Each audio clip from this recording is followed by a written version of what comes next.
Welcome to Midnight Whispers today.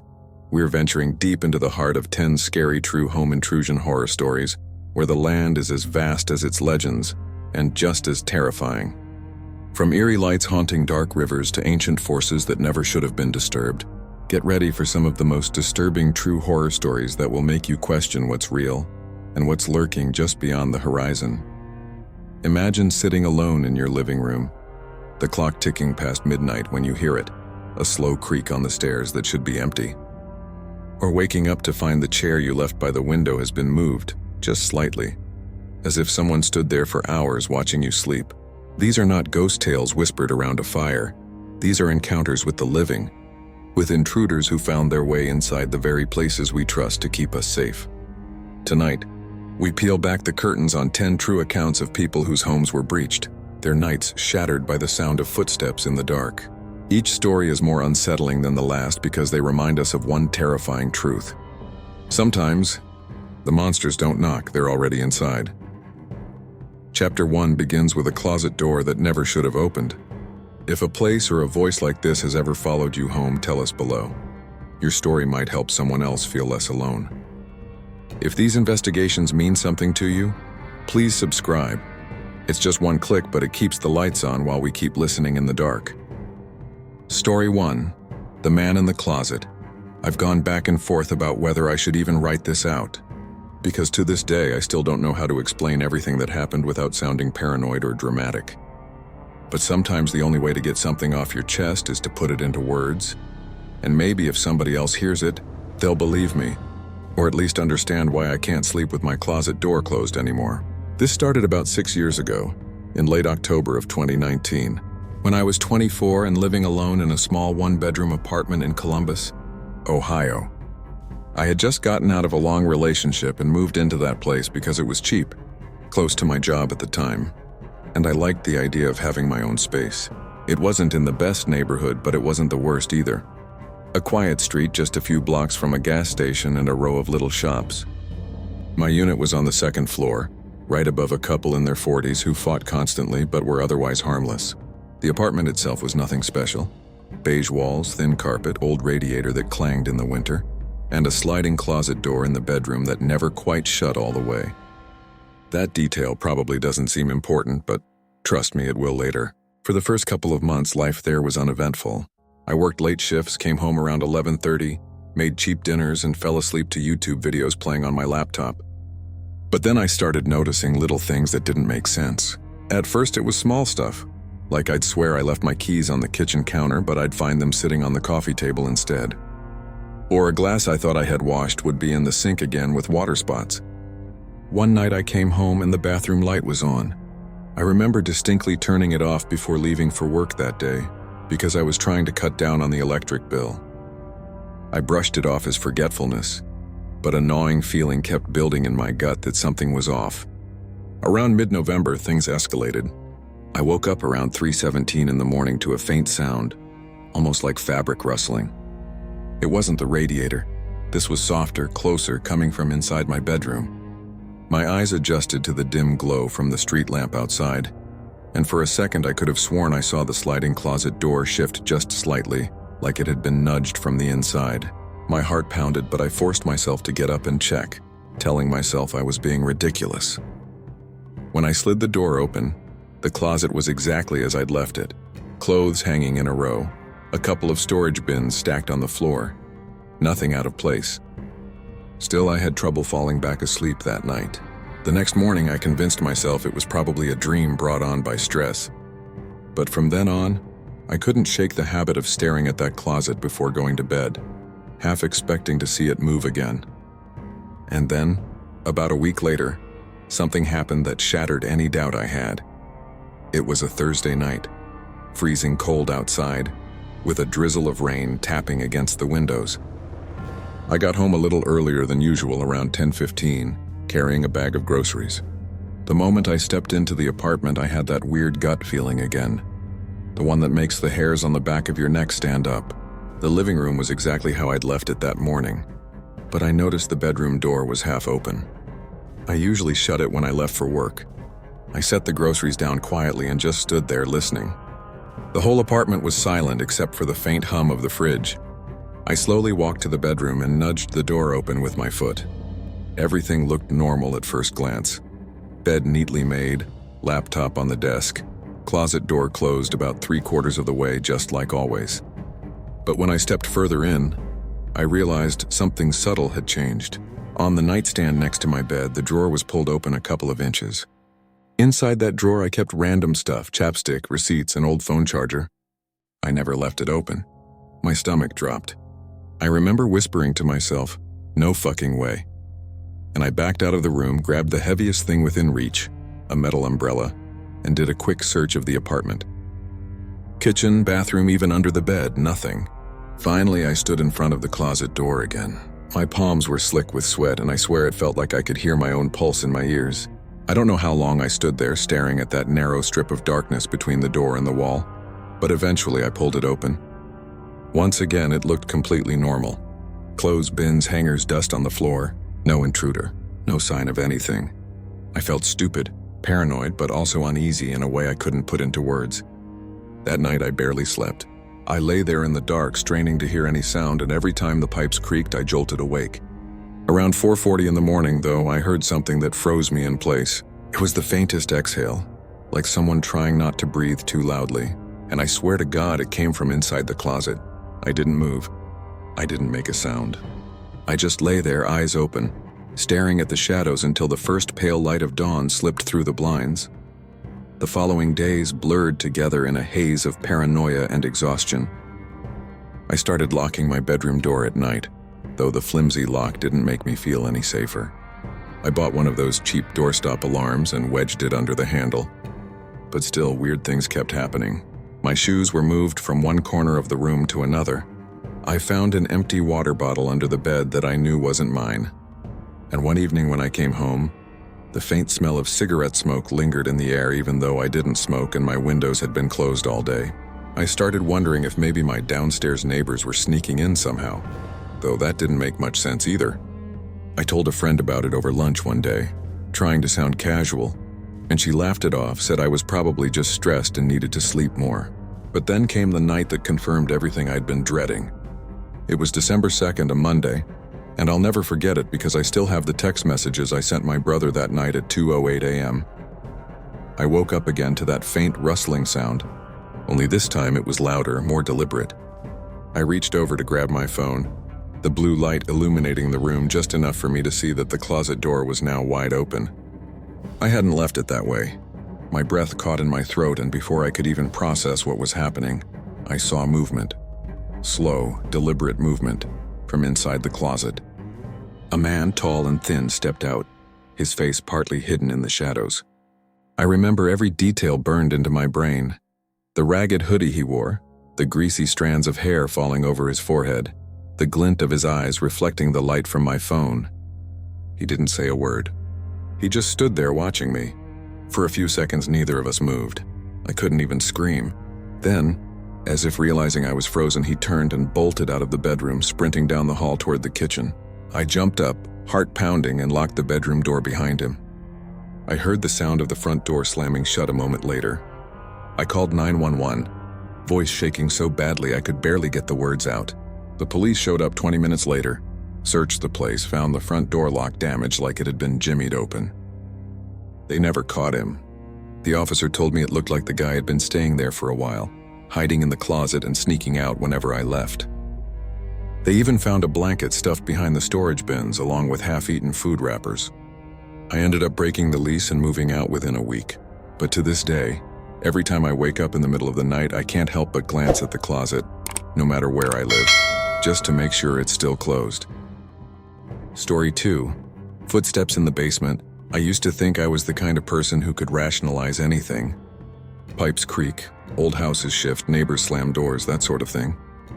I grew up in Pittsburgh in a noisy duplex, so strange sounds at night were nothing new to me. But this story doesn't take place in Pittsburgh. It happened in 2021 when I moved to Dayton, Ohio, for a job at a small printing company. I rented a 2-story house on the edge of town, one of those older places built in the 1950s with wood floors that groaned every time you stepped wrong. It wasn't fancy, but it was affordable. and I liked the small backyard and the fact that it had a basement. I'd never lived in a house with one before, so I figured it would be good for storage. The basement was unfinished. Concrete floor, exposed pipes, one dangling light bulb you had to pull by a string, but it was big enough to keep boxes, my tool set, and the washer and dryer the landlord provided. The first couple weeks there, everything was fine. I settled into a routine. Home from work around 6:30, cook dinner, watch TV, go to bed around midnight. But one night in late October, something woke me up at exactly 2:41 a.m. I know the time because I checked my phone right away. What I heard was faint at first, like someone walking slowly below me. At first, I told myself it was just the house settling. But the sound didn't stop. It was a steady pattern. Footstep, pause, footstep directly beneath my bedroom, which was right above the basement. I sat up in bed, straining my ears. After about 10 seconds, the sound stopped. I was wide awake, my heart pounding, but eventually I convinced myself maybe I'd imagined it. I didn't sleep much the rest of the night, though. The next morning, I went downstairs and opened the basement door. The smell hit me first, damp like mildew mixed with something faintly metallic. I told myself I was just being paranoid, so I went down and checked. Nothing unusual. The boxes were stacked where I'd left them. The washer and dryer were fine, no signs of anyone breaking in. I went to work, shrugged it off, and didn't mention it to anyone. But that wasn't the last time. Over the next couple of weeks, I started hearing it more often. Always between 2 and 4 in the morning. Always the same slow pacing sound, like someone was taking careful steps across the basement floor. Sometimes it lasted a minute, sometimes longer, then stopped abruptly, like whoever, or whatever it was, didn't want to be caught. A few times I thought I heard something else too, like a faint dragging noise, as if something heavy was being pulled along the concrete. I started leaving the basement light on, thinking maybe the glow would make me feel better, but that didn't stop the sounds. I even asked my neighbor one afternoon if he'd heard anything strange, and he just laughed and said, "That old house probably just breathes at night." I wanted to believe that. But one night, I couldn't brush it off anymore. It was November 12th, a Friday, and I remember it because I'd gone to bed later than usual after staying up to watch a movie. I fell asleep around 1 a.m. and woke up at 3:06 to the sound of those footsteps again. This time they were louder, heavier, like boots hitting the concrete instead of bare feet. I froze, staring at the ceiling, barely breathing. The steps kept going, back and forth, slow and deliberate. Then I heard something that made my blood run cold. A voice, very faint, muffled by the floor, but I swear I heard someone whispering down there. I couldn't make out the words, but it was definitely a man's voice, low and steady. I sat up, grabbed the baseball bat I kept by my bed, and tiptoed to the top of the basement stairs. I stood there for what felt like forever, holding my breath, listening. Silence. Finally, I forced myself to flick the light on and creep down the stairs. My hand was shaking so badly I almost dropped the bat. When I reached the bottom, the basement looked exactly the same as always. Boxes, washer, dryer. No footprints, no sign of anything disturbed. I checked every corner, even behind the water heater. Nothing. But the air felt heavy, charged somehow like static before a storm. I went back upstairs, locked the basement door, and sat awake until the sun came up.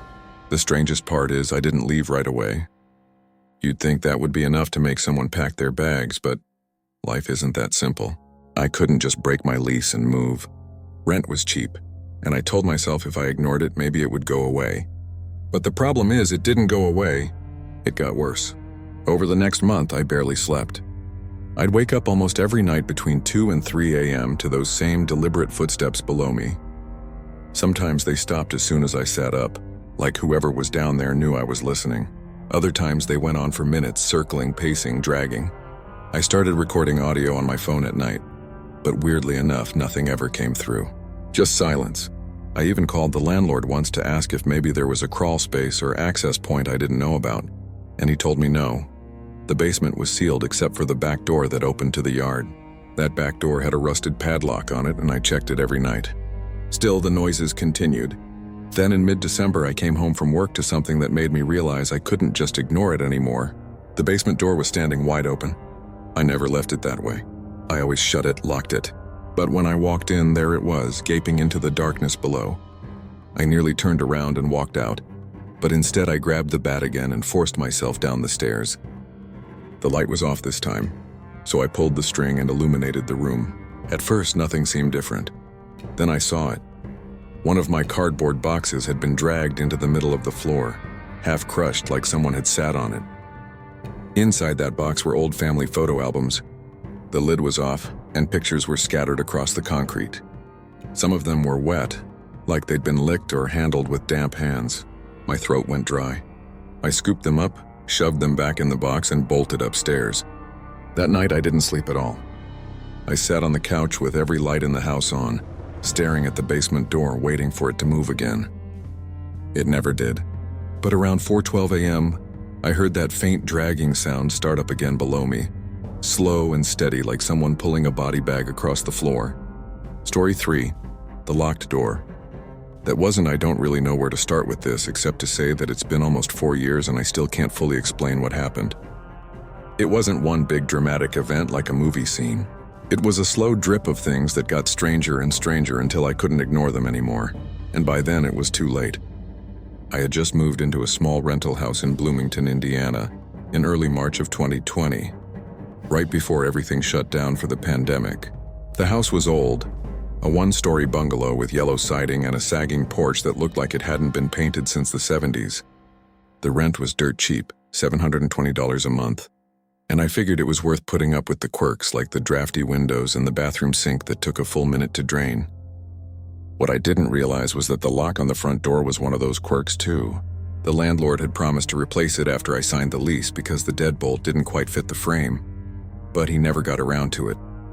So instead, I bought one of those little sliding chain locks and screwed it in myself. It wasn't perfect, but it made me feel better.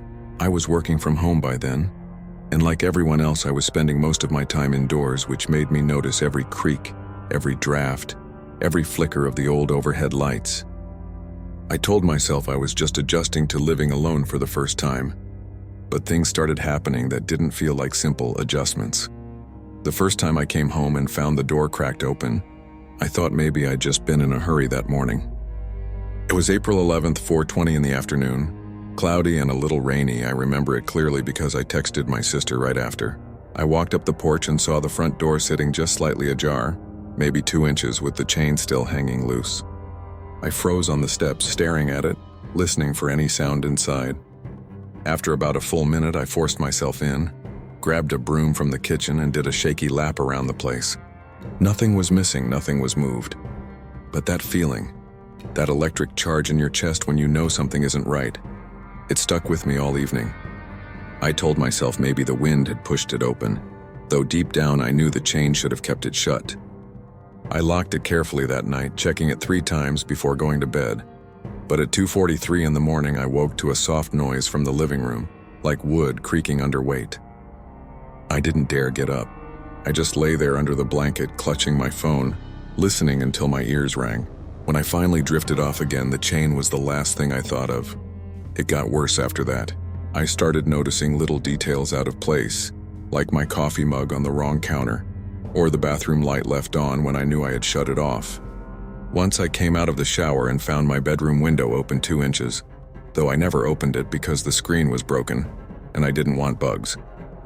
The most unsettling thing, though, was how the door never seemed to stay locked the way I left it.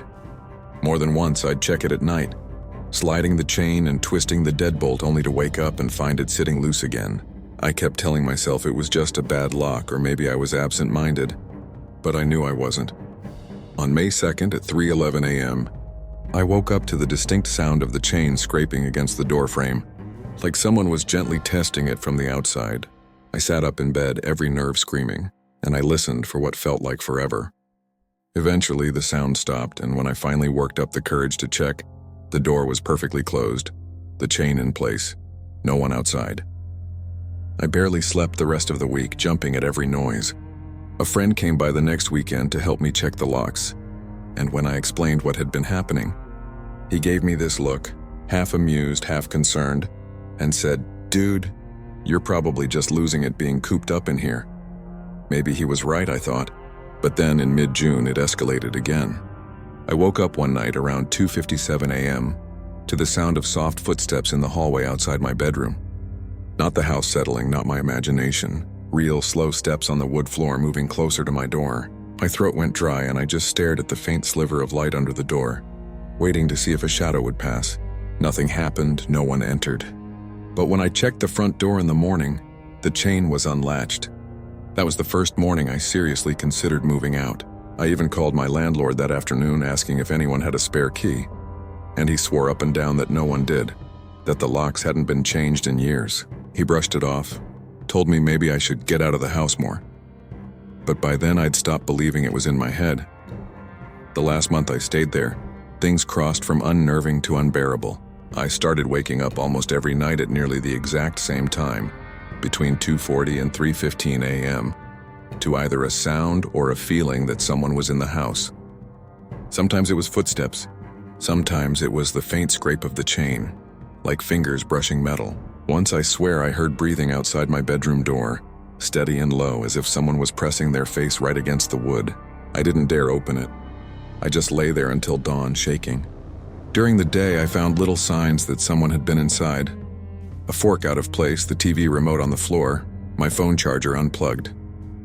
Nothing valuable was ever taken, but the violations felt intimate, deliberate, like whoever it was wanted me to know they'd been there.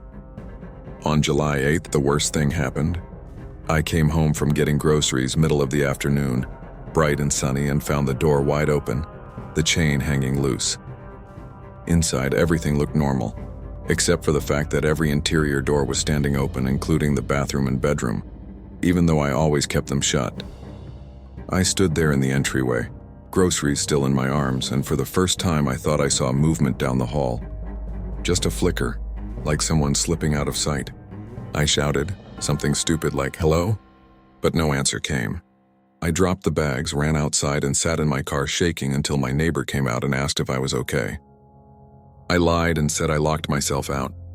That night I slept at my sister's, and the next day I started looking for a new place. I broke my lease 2 weeks later, losing my deposit, but I didn't care. I left that house with most of my stuff still in it because I couldn't bear to go back alone. To this day, I can't explain what was happening, whether it was someone with a key, a stalker, or something worse. The landlord swore no one else had access, and when I drove past the house a year later, it was still empty, curtains drawn, grass overgrown.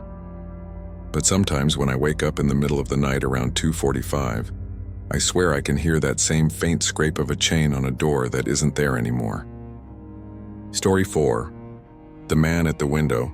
I want to preface this by saying I'm not the kind of person who scares easily. I've lived in some rough neighborhoods, worked night shifts that had me walking home at 3 or 4 in the morning, and I've dealt with more than a few drunks, addicts, and even one guy who tried to mug me. But none of those experiences have ever stuck with me the way this night did. It was late February last year, the kind of cold where the air feels heavy in your lungs and the snow on the ground had melted into that hard, icy slush that crunches under your boots. I live in a small rental house on the outskirts of Mississauga, Ontario, not far from the highway. The house itself is nothing fancy, just a one-bedroom place with a tiny kitchen and a living room that's mostly filled by a second-hand couch I bought off Facebook Marketplace. That night, I had just gotten off work around 11:30 p.m. at the warehouse where I do inventory. I got home around midnight, made myself a grilled cheese, and settled in to watch something on YouTube. Around 1:15 a.m., while I was scrolling through my phone, I heard this light tapping sound. At first, I thought it was just the heat kicking on and rattling the old vents. But after a few seconds, it came again. Sharp, deliberate taps. 3 of them. I muted my phone and listened, my whole body tensing. Then it came again, louder this time, like fingernails on glass. That's when I realized it was coming from my living room window, the one that faces the street. My blinds were down, but they're those cheap thin ones that don't block much. And suddenly I was very aware of how exposed I was sitting there in the glow of my TV. My first instinct was to turn off the screen and pretend I wasn't home, but my curiosity got the better of me. I stood up slowly, heart pounding, and peeked through the side of the blinds. At first, I didn't see anything, just the snow-covered street and the dark outlines of trees. But then I noticed him. A man standing perfectly still on the other side of the glass, no more than 2 feet away from me. He was tall, maybe 6'2" or 3", wearing a long, dark coat that reached his knees. The only reason I could make out his face at all was because of the faint orange glow from the streetlight, and what I saw has been burned into my memory ever since. He wasn't looking at the window. He was looking directly at me, His eyes didn't dart around like someone caught in the act, and he didn't flinch when I moved the blinds. He just stared, unblinking, his expression empty but focused, like he'd been waiting for me to notice him. My stomach dropped, and for a few seconds I froze. I wanted to scream or grab something to defend myself, but I just stood there like an idiot. Finally, I managed to choke out, "What the hell do you want?" My voice cracked when I said it, which I regret, because it made me sound weak. The man didn't respond. He didn't move an inch. He just kept staring, and then, as if to make sure I knew I wasn't imagining it, he slowly raised one hand and tapped the glass again. 3 times, tap, tap, tap. The sound made my skin crawl. I backed away from the window, my mind racing. Should I call the cops? Should I grab a knife? Should I turn off all the lights and hide? Every option felt useless because the fact was this guy was already here, and he had chosen my house. I ended up calling 911 with shaking hands, whispering into the phone so he wouldn't hear me. The dispatcher told me to stay on the line and lock all my doors, which I had already done, but when I checked the back door just to be sure, I noticed something that almost made me throw up. The door was unlocked. I know I had locked it earlier. I always do when I get home, it's automatic. But now it was wide open, just the flimsy screen door between me and the frozen yard. My knees nearly gave out when I slammed it shut and twisted the lock. When I crept back to the living room, the man was gone from the window. For a second I thought maybe I had hallucinated the whole thing. But then I noticed the condensation from his breath still fogging up the glass in a faint oval shape. The cops showed up about 15 minutes later, lights flashing, boots crunching in the slush, and I explained everything. They looked around the property, checked the street, even walked into the woods behind the house, but they didn't find anything. One of them, a younger guy with a tired face, asked if I was sure I hadn't been dreaming. I wanted to grab him by the collar and shove his nose against that fogged-up glass. Instead, I just nodded when he told me to call again if it happened. They left me with nothing but a hollow feeling and a warning to keep my doors locked. I didn't sleep at all that night. I just sat in the living room with the lights on, clutching a kitchen knife, staring at the window where he'd stood. I wish I could say that was the end of it, but over the next week I kept hearing things. Footsteps in the snow outside my bedroom window around 2 or 3 a.m. The faint sound of tapping, sometimes at the back door, sometimes at the side of the house. Once I found a set of footprints in the yard leading right up to my window and stopping there, like he'd stood and watched me for hours before walking away. The scariest part was that he never tried to break in, never shouted threats or smashed the glass. He just stood there, always silent, always waiting. The last night I ever spent in that house was the worst. It was March 4th, I remember, because the Weather Channel had warned of a snowstorm rolling in overnight. Around 1:45 a.m., I woke up to a noise in my room. At first I thought it was the wind rattling the siding, but then I heard it again, tap, tap, tap, coming from inside my closet. My blood turned to ice. I didn't move for what felt like an hour, just stared at the closet door with my heart hammering in my chest. Finally, I grabbed my phone, turned on the flashlight, and in one motion yanked the closet door open. Nothing. Just my clothes swaying slightly on their hangers, as if they'd been disturbed. That was enough for me.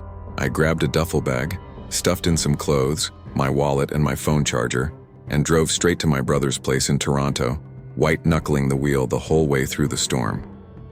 I never went back to that house. I broke my lease, ate the penalty fee, and found another apartment downtown. But to this day, I still wake up some nights thinking I hear that sound. Tap, tap, tap. Sometimes I catch myself checking the windows 3 or 4 times before I can even try to fall asleep again. And the worst part is, I never got an answer. I don't know who he was, what he wanted, or how long he had been watching me before I finally noticed him that night. All I know is that sometimes silence is more terrifying than any scream, and the image of that man's face staring at me through the glass hasn't left my mind once. Story 5. The voice in the basement. It's been over 10 years since this happened, and I still can't spend more than a few minutes alone in a basement without feeling my stomach twist. Back in 2012, I was renting a small 2-story house in Hamilton, Ontario, not far from Gage Park. The rent was cheap because the place was old and a bit run down. Drafty windows, squeaky stairs, and a basement that always smelled faintly of damp concrete no matter how often I cleaned it. I worked afternoons at a local grocery store, usually clocking out around 11 p.m. And by the time I'd bike home, The streets would be empty except for the odd car sliding by under the flickering street lamps. On the night that started all this, it was late October, one of those damp, windy nights where the air feels thick with rain. I remember it exactly because I got home around 12:40 a.m., and the moment I walked in, I felt this strange heaviness in the air. Not just the chill, it was like someone had been inside. I shrugged it off, locked the door, and made some instant noodles before heading upstairs. Around 2 a.m., just as I was brushing my teeth, I heard something from the basement. At first, I thought it was just the house creaking, but then I realized it sounded like movement, like someone shifting boxes or dragging something across the concrete floor. I froze, toothbrush in my mouth, straining to listen. The sound went quiet, and I stood there for what felt like forever before convincing myself I was imagining it. But as soon as I shut off the bathroom light, I heard something else. A voice. Faint, muffled, like someone talking from deep underground. Just one word. Hello? I don't know how long I stood in the hallway after that, staring down the staircase that led to the basement door. My pulse was so loud in my ears I thought I was going to pass out. Eventually, I grabbed my phone, ready to call the cops, but then I hesitated. What would I even say? Hey, I heard someone say hello in my basement. They'd think I was high. And maybe I was overtired. Maybe it was the wind carrying voices from outside, echoing weird through the vents. That's what I kept telling myself. I decided to just go to bed and check the basement in the morning when it was light out. But sleep never came. Around 3:15 a.m., I heard it again, clearer this time. That same voice, calm but distant. Hello? Followed by this slow, dragging shuffle. I shot upright, heart racing, and just sat in bed staring at my bedroom door, waiting for something to move. Nothing did. By sunrise, I was a wreck. I finally worked up the courage to go down there with a kitchen knife in one hand and my phone flashlight in the other. The basement was freezing, my breath puffing in the air, and I could see where the damp had left streaks along the concrete walls. Nothing seemed out of place. Boxes stacked where I left them, my laundry machine humming softly. But when I moved toward the far corner, I noticed something I swear hadn't been there before. On the wall behind the old oil furnace, written faintly in what looked like chalk or maybe scratched into the paint, was a word. Hello. My whole body went cold. I dropped the knife and bolted up the stairs, slamming the door behind me. I wish I could tell you I moved out right then, but rent was cheap and I didn't have anywhere else to go. For the next few weeks, I tried to ignore it, convincing myself maybe some previous tenant had written that and I'd just never noticed. But the voice didn't stop. Every couple of nights, always between 2 and 4 a.m., I'd hear it. Always. The same word. Always that strange, calm tone. Hello? Sometimes closer, sometimes deeper, like it was moving through the walls. Once, I swear it came from right beneath the floor of my bedroom, as though someone was lying flat on the ceiling of the basement, whispering up at me. I started sleeping with headphones in, blasting white noise, but even then, I'd jolt awake with the certainty that I'd heard it again. The final straw came one night in late November. I had a friend, Mark, crash on my couch after a night out. Around 3 a.m., he shook me awake, his face pale. "Man, who the hell is in your basement?" I just stared at him, my mouth dry, because hearing him say it out loud confirmed I wasn't crazy. We grabbed a bat and went downstairs together, but when we opened the basement door, the smell hit us first, like damp earth, but stronger, almost metallic. We crept down, both of us holding our breath, and when we reached the bottom, I'll never forget what we saw. In the center of the floor, in the dust and grit, were fresh footprints, bare feet small like a child's. They led from the far wall to the middle of the room, and then they just stopped. No exit, no other prints, just vanished. That was it for me. I moved out 2 weeks later, crashed at Mark's place until I found a new apartment. I never went back, not even to grab the last of my stuff. To this day, I can't explain it. I don't know if it was some twisted person living in the walls, some echo in that old house, or something else entirely. But sometimes, late at night when everything is quiet, I still think I hear it faintly, like it followed me somehow. That same calm voice asking the same impossible question. Hello? Story 6. The knocking at 317. I used to rent a basement suite in Calgary near Forest Lawn back in 2016. It wasn't much, but the rent was cheap, and I liked the solitude. It had its flaws. The kind of place where the windows were so small, you couldn't really tell what time of day it was unless you checked your phone, and where the pipes rattled whenever someone upstairs flushed the toilet.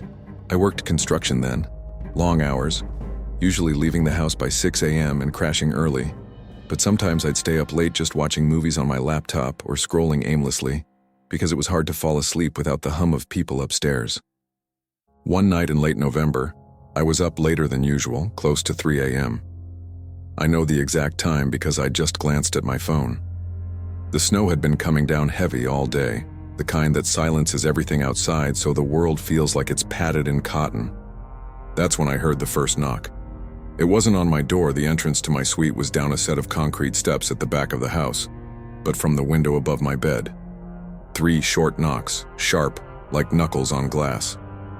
I froze, staring up at that little rectangle of darkness where the curtains were half drawn. Nobody should have been out there.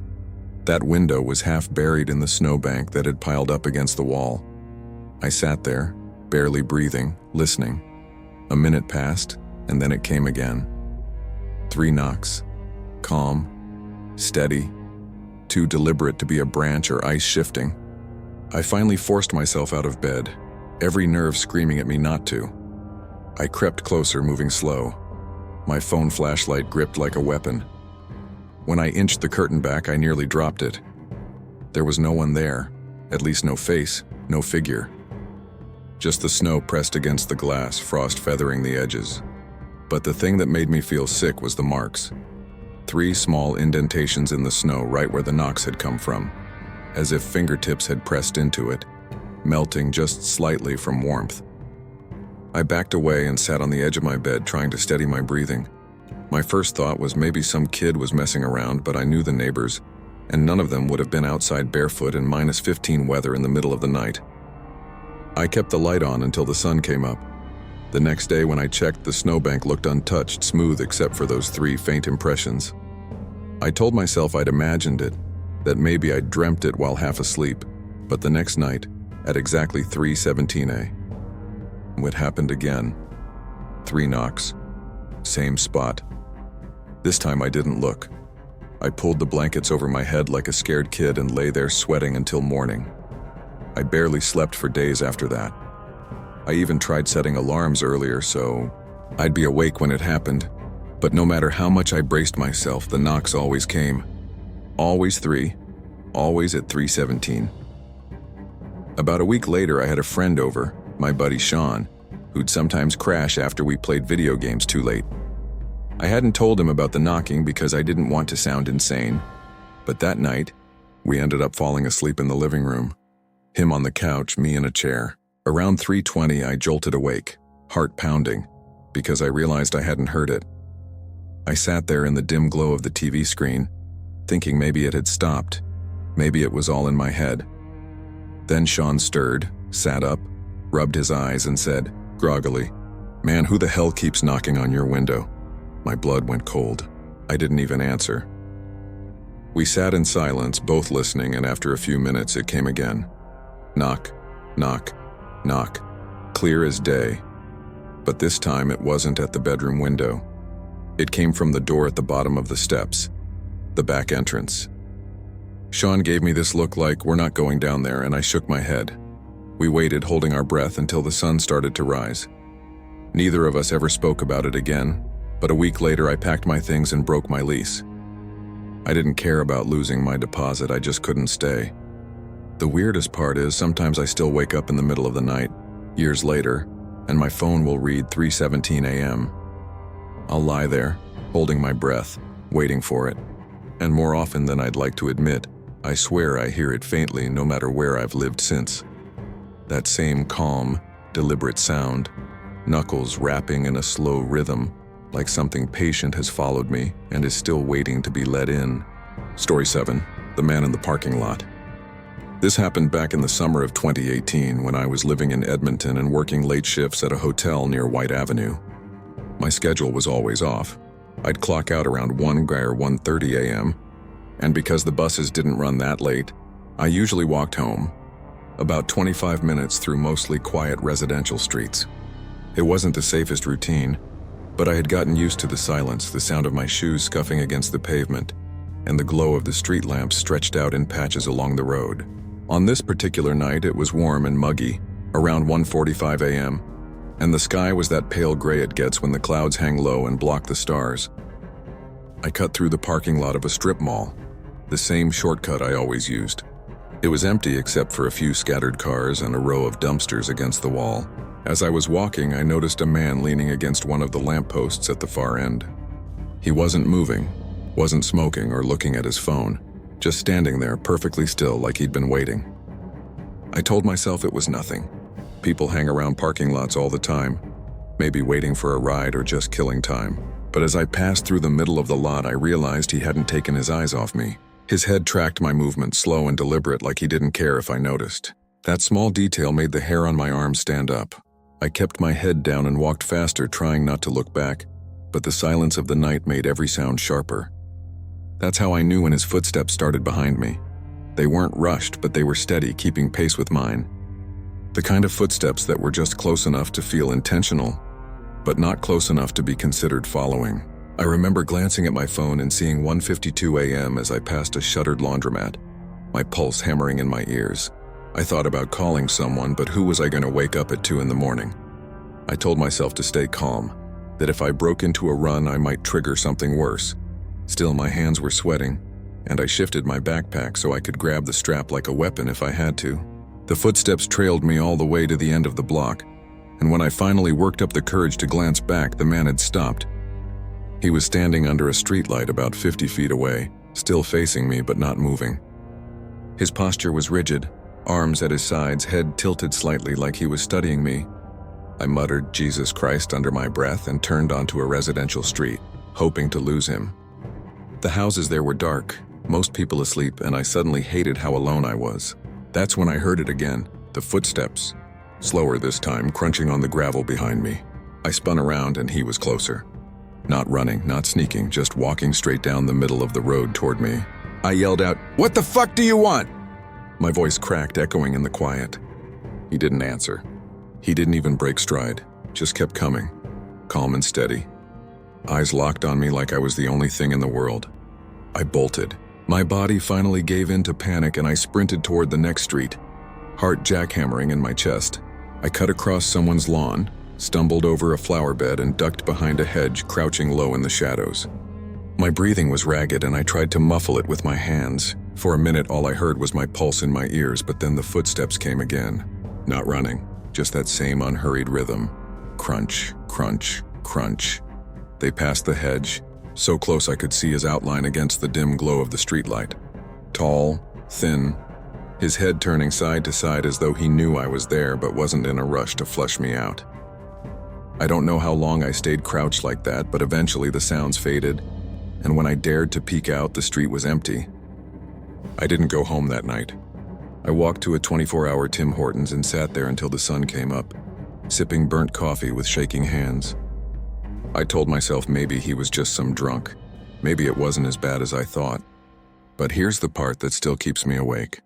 A week later, I was leaving work around the same time, and I decided to take a different route, avoiding the strip mall altogether. As I passed a bus shelter near 82nd Avenue, I saw a piece of paper taped to the glass. It was a missing persons poster. A woman about my age who had disappeared walking home late one night. The last confirmed sighting of her? In that same strip mall parking lot. The police had written 1:45 a.m. as the approximate time she vanished, the exact time I had first seen him. I don't know what he wanted from me that night or why he let me go. But sometimes when I walk alone after dark, I still feel that same sensation. A steady pair of eyes fixed on me, just waiting for me to notice. Story 8. The Window on Birch Street. This happened back in November of 2014, when I was renting a small basement suite on Birch Street in Calgary. I had just graduated college, working nights at a call center, and my hours had me getting home around midnight most evenings. The place was cheap, about $600 a month, which I could barely afford. And though the unit was a little claustrophobic, it was mine. It was a typical basement rental. Low ceiling, damp smell when it rained. One narrow window facing the driveway that was half covered by snow most of the winter. That window was right by my bed, which meant the pillow was maybe 2 feet away from the glass. I used to joke with friends that if someone wanted to watch me sleep, that window gave them the perfect view.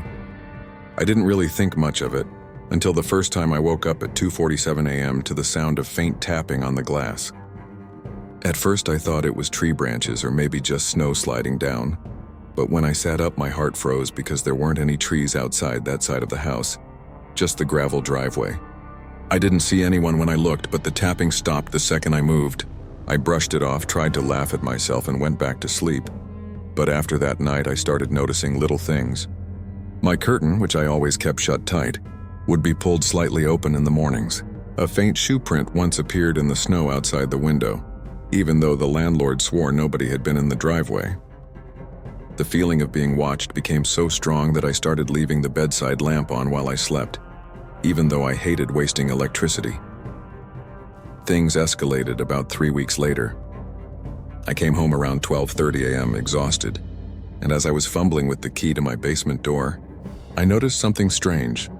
The curtain by the window was already open, and I knew for a fact I had shut it before leaving.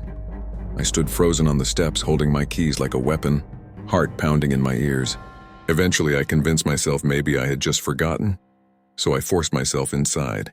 Everything looked normal, nothing missing, nothing out of place. I double-checked the locks, told myself to stop being paranoid, and got ready for bed. But at 3:11 a.m., I woke up again, this time to the unmistakable sound of slow breathing. Not mine, not the rhythmic kind of breathing you imagine. This was shallow, raspy, like someone trying not to be heard. It was coming from the window. I turned my head just slightly and saw a silhouette, just the outline of a head and shoulders pressed against the glass, unmoving. My throat went dry and I couldn't move. I didn't scream, didn't make a sound, just lay there staring, pretending I was asleep. I don't know how long it lasted, but eventually the shape pulled back, and I heard footsteps crunching over the gravel, fading away.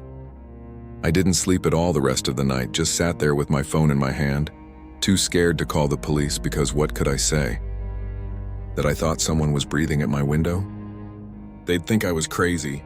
The next morning, when I finally worked up the courage to go outside, I found clear footprints in the gravel, circling the window like someone had been pacing back and forth for a long time. I told the landlord, who shrugged it off and suggested it was probably some drunk guy wandering by, but that explanation never sat right with me. The house was tucked away, not on a main road, and the driveway was private. Whoever was out there knew exactly where to stand, exactly which window to choose.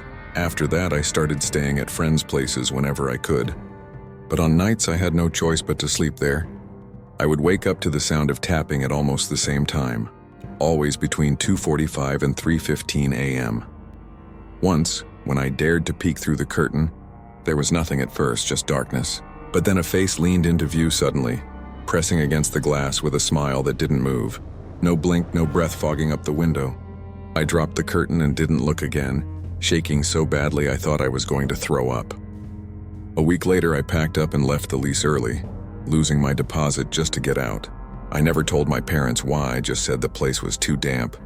Here's the thing that still keeps me up. Last year, I looked up the address out of morbid curiosity, wondering if anyone else had rented it since. The unit isn't listed anymore, and when I drove past, the basement window was boarded up from the outside. Spray painted on the boards in uneven red letters was one word: watching. I don't know if it was the landlord who did it, or whoever had been out there those nights. But I do know this: I still can't sleep in a room with a ground-level window. And every so often at 2:47 a.m., I wake up for no reason, heart racing, certain that someone is standing just outside the glass, waiting for me to notice. Story 9. The footsteps in the attic. This happened in 2017 when I was living in a rented 2-story house in Hamilton, Ontario. The house was older, built sometime in the 1950s, and had a strange layout, with narrow hallways and a set of creaky stairs that seemed to groan with every step. The landlord had warned me about the attic being just storage space and not to bother going up there, because the ladder was unstable. I didn't think much of it because I had no reason to use it, but I always found myself glancing up at the little square hatch in the ceiling of the upstairs hallway. The thing about that hatch was that it never quite closed properly. No matter how much the landlord tried to push it flush, there was always a tiny crack along the edge, like the ceiling itself was leaving a reminder that something was above me. I moved in around late October, and by November the weather had already dropped to freezing. I was working as a courier back then, which meant long days, odd hours, and coming home exhausted. The first time I noticed anything strange was around 1:20 a.m. on a Tuesday night. I was lying in bed with my phone, half asleep, when I heard what I swore sounded like faint footsteps directly overhead. Slow, dragging steps that creaked the ceiling beams just slightly. At first I thought maybe it was the house settling in the cold, but the sound was too deliberate, too heavy, like a person shifting their weight with each step. I sat up, held my breath, and listened for nearly a minute until it stopped. I didn't sleep well that night, and I convinced myself it had to be squirrels or raccoons nesting up there. But in the morning I called the landlord, and he insisted there were no entry points in the roof. He even joked, "Maybe you've got a squatter ghost."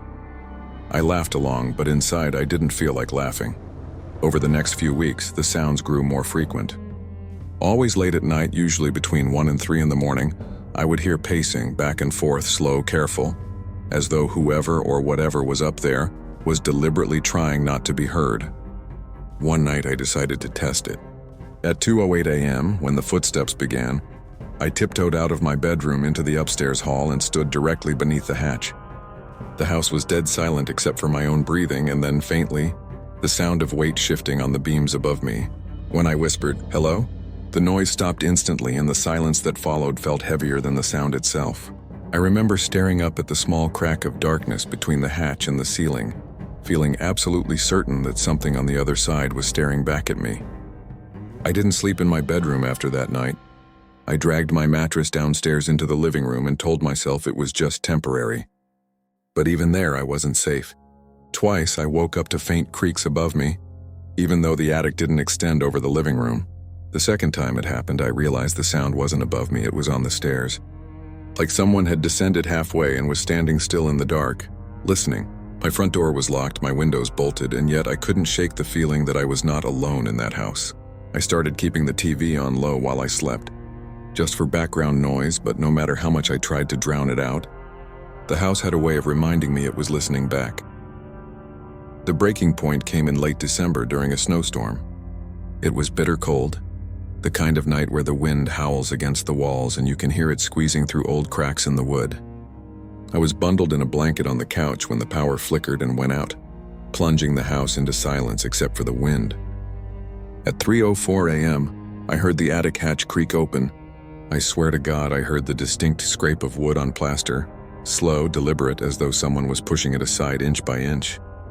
I froze, clutching my phone, but the battery was nearly dead and I didn't dare turn on the flashlight.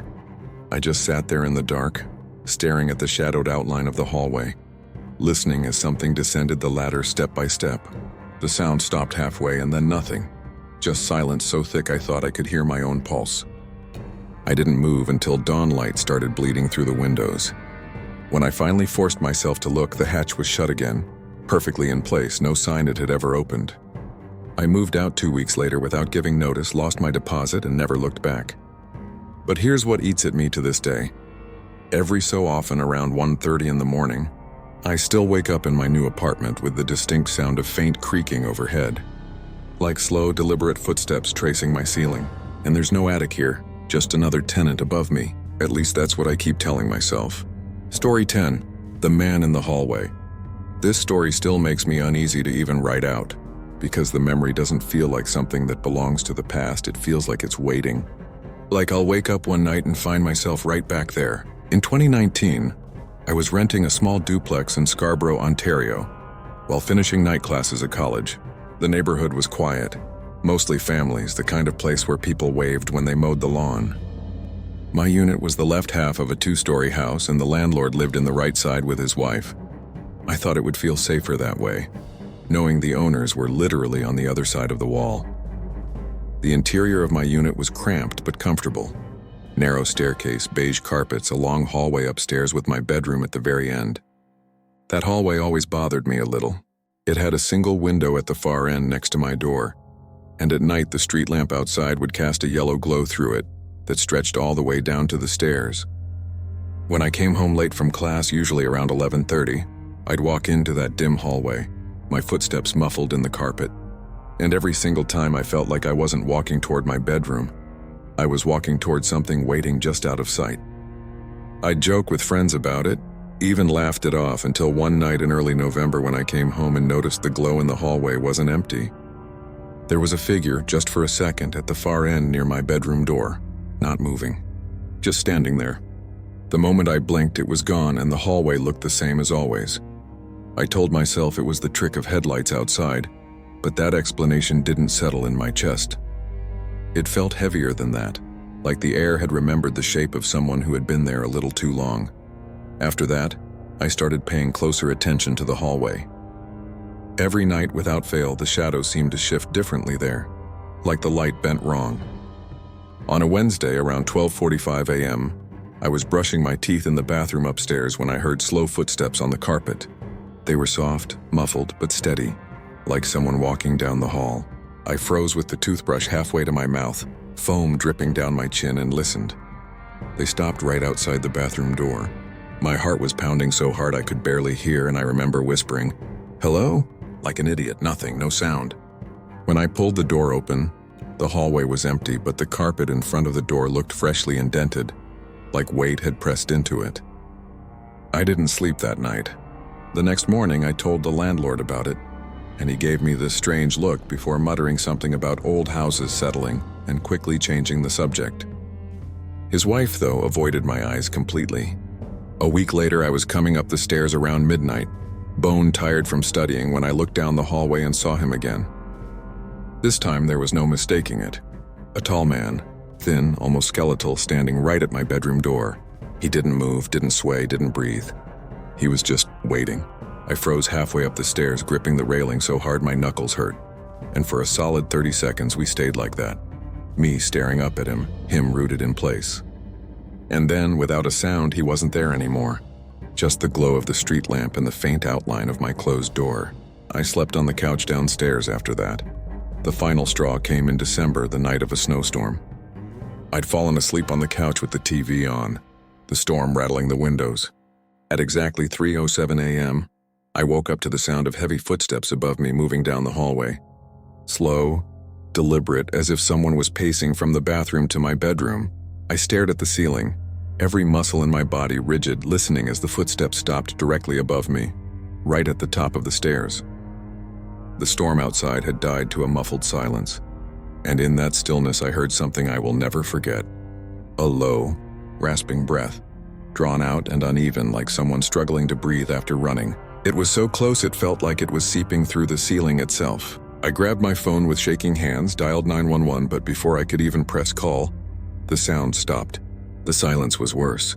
When I finally worked up the courage to check, the upstairs hallway was empty, but the window at the end was wide open despite the freezing snow blowing in.